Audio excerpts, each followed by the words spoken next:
Breaking news ಇದೆ, ಏನು ಅಂತ ನೋಡೋಣ ಬನ್ನಿ.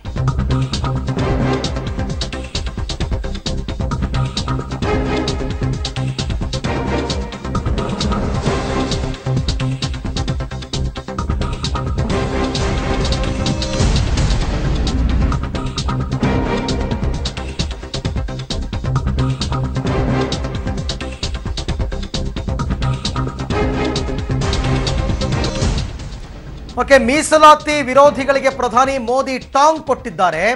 ವಿಪಕ್ಷಗಳಲ್ಲಿ ಒಡಕು ಮೂಡಿದೆ.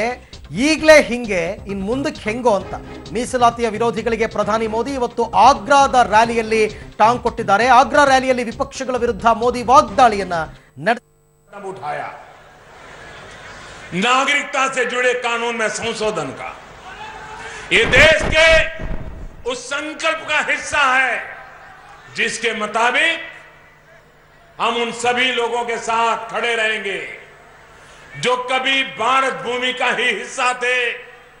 बंटवारे के समय और उसके बाद अलग अलग परिस्थितियों के चलते जो हमसे अलग हुए, उनका अगर आस्था के आधार पर शोषण होता है तो भारत का उसके साथ खड़ा होना जरूरी है। मुझे विश्वास है कि विपक्ष के जो साथी इस कदम का विरोध कर रहे हैं वो भी इस भावना को समझेंगे।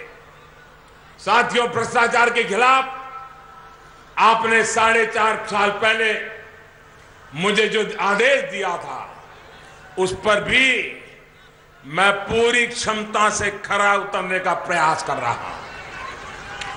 इस कारण कैसे इस चौकीदार के खिलाफ कुछ लोग इकट्ठा होना शुरू हो गए हैं और ये भी अब स्पष्ट दिख रहा है। उत्तर प्रदेश में तो आप ये भी देख रहे हैं कि बालू,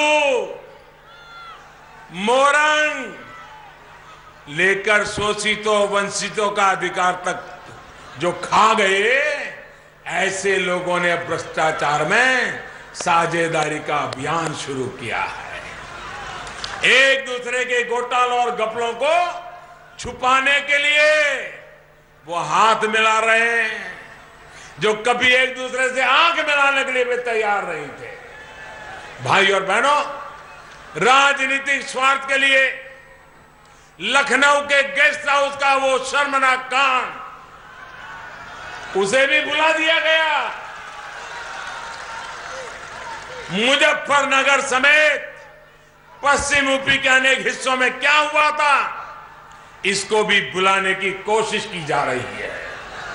ये सब कुछ सिर्फ और सिर्फ इसलिए हो रहा है क्योंकि चौकीदार जागता है, चौकीदार सामने खड़ा हुआ है, पूरी ईमानदारी के साथ खड़ा हुआ है।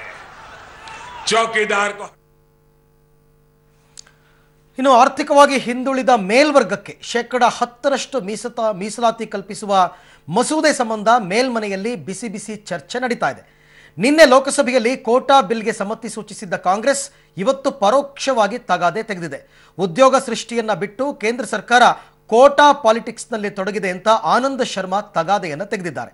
ಈ ನಡುವೆ ಅಣ್ಣಾ ಡಿಎಂಕೆ ಇವತ್ತು ಕೂಡ ಬಿಲ್ ಅನ್ನು ವಿರೋಧಿಸಿದೆ. ನೀವು ಬೇಕಿದ್ರೆ ಮಾಡ್ಕೊಳ್ಳಿ, ಆದರೆ ತಮಿಳುನಾಡಿನಲ್ಲಿ ಮಾತ್ರ ಜಾರಿ ಮಾಡಿ ಅಂತ ಹೇಳಬೇಡಿ ಅಂತ ನವನೀತ್ ಕೃಷ್ಣನ್ ಕೇಂದ್ರದ ಮೇಲೆ ಒತ್ತಡವನ್ನು ಹೇರಿದ್ದಾರೆ. ಇನ್ನು ಸಮಾಜವಾದಿ ಪಕ್ಷ ಬಿಲ್ಗೆ ಬೆಂಬಲ ನೀಡುತ್ತಲೇ ಪರಿಶಿಷ್ಟರಿಗೆ ಇರುವ ಮೀಸಲಾತಿಯನ್ನ 54% ಹೆಚ್ಚಿಸಬೇಕು ಅಂತ ಮನವಿ ಮಾಡಿದೆ. ಇನ್ನು ಟಿಎಂಸಿಯ ಡೆರಿಕ್ ಒಬ್ರಿಯಾನ್ ಇದು ಇಲ್ಲಿ ಓಕೆ ಆದರೂ ನ್ಯಾಯಾಂಗ ಇದನ್ನು ಒಪ್ಪೋದು ಕಷ್ಟ ಅಂತ ಹೇಳಿದೆ.